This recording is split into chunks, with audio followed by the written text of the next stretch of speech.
용짝.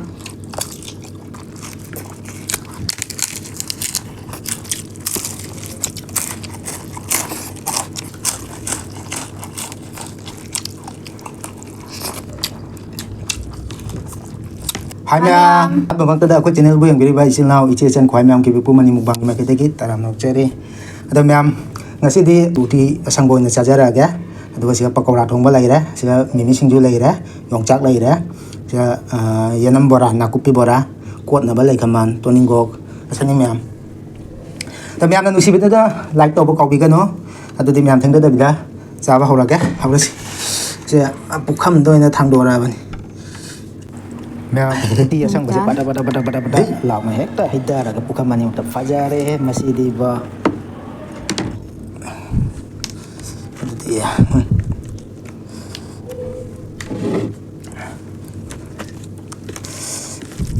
और नहीं haura sih sama मैंने मुझे सीख रहा जाने मैम साब haura के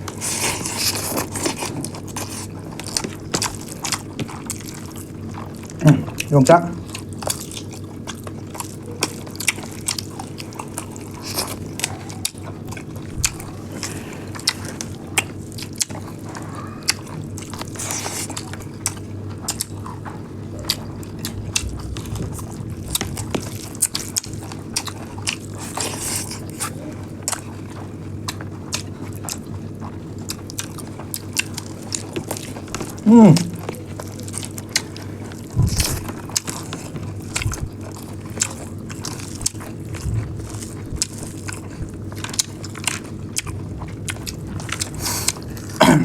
Ya, ngarang nganu thongba mukbang video hapaga YouTube na kapi ara kiam ngai te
왕짱에 가까이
好嘞，本身。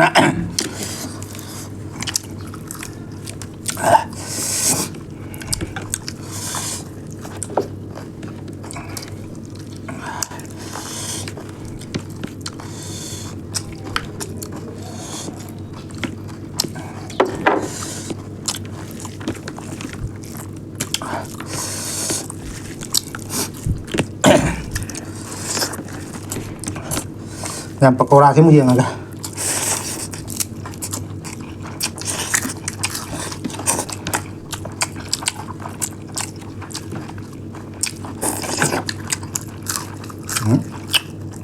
pakoura đấy con nó chả kìa. Nó lúc thằng cái chân này, có còn rồi.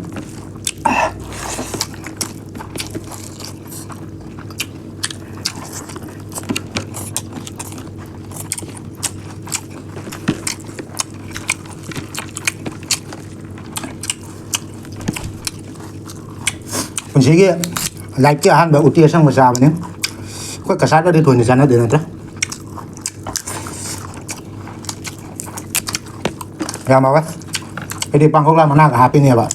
Pura video je ngah thong ni. Jadi pangkok lah mana ke link ke jaga khalu le. Kiến tàu đấy. Ai cho về lại cái tia sang mấy cái hoa đi em mà. Đi kìa. Sai đại về đến ngoài đó.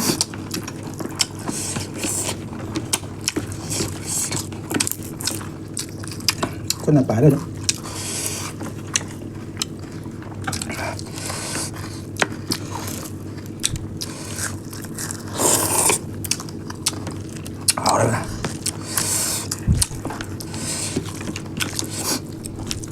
First time hay tay nó thùng với chị bão rồi.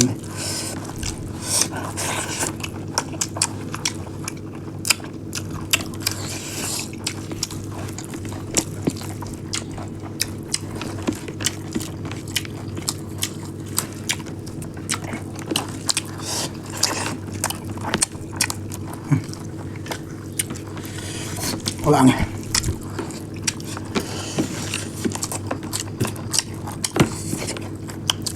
Không sao chơi đi phải cắt lẻ tinh mà nhiều bạn thế là cái pakoura thăm bạn tinh thật là cái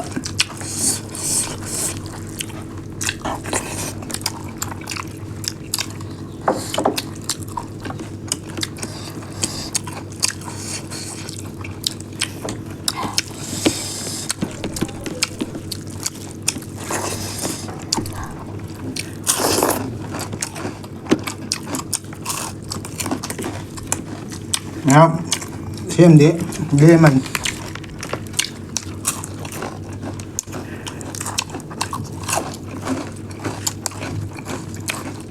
Đi một chỉ cái nào anh xài cái đi một thằng này anh ngay cho là vậy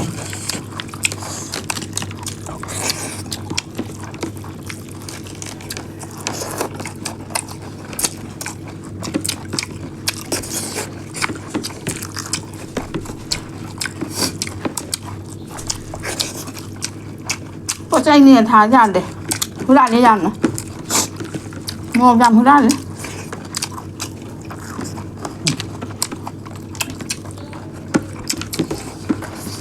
cái đắng nồng này hết tua ra mình đi mua thì kiện chắc người ta mua mấy mà ngã lên để làm đi được mua cần hi mua cần hà vậy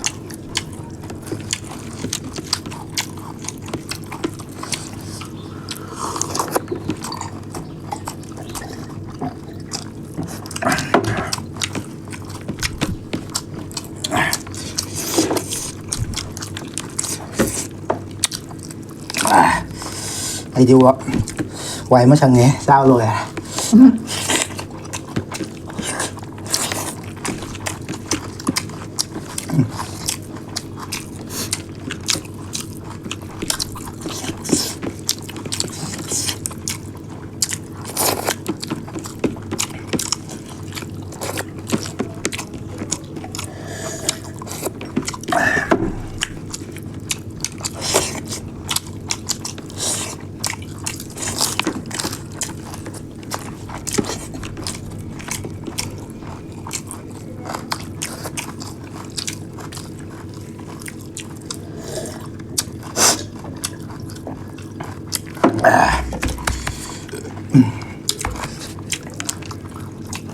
rồi bà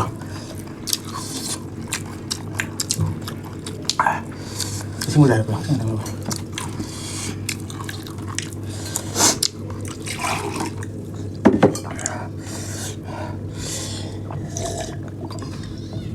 xin mà nó mấy miếng cái tàu lên sao cái tàu sao cái chuồng như này úp thật lên sao bút thật luôn đấy pakoura ama cáiตัวthôi cái phục cái bọc hai đôi đẹp vậy nè hao đấy phải điên điên ngầu đấy phải nó hao bút gì bọc siêu nào Dạ một đứa có một sợi đâu này video cả.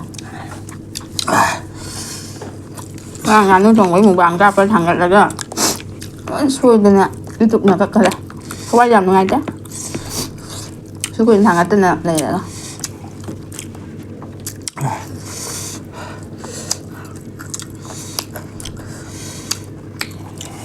Chả bên rồi mà. Được Cái ngầm ra bạn. ngâm ra cái gì ngang gì nè Cái ngầm gì mà chơi. ngang liền mà đi cái con gái đã Mày ăn phải cho biết không? Chan pina sa đi mix kunda puna bay nè. Phải cho mình làm ăn pu đi bạn mu.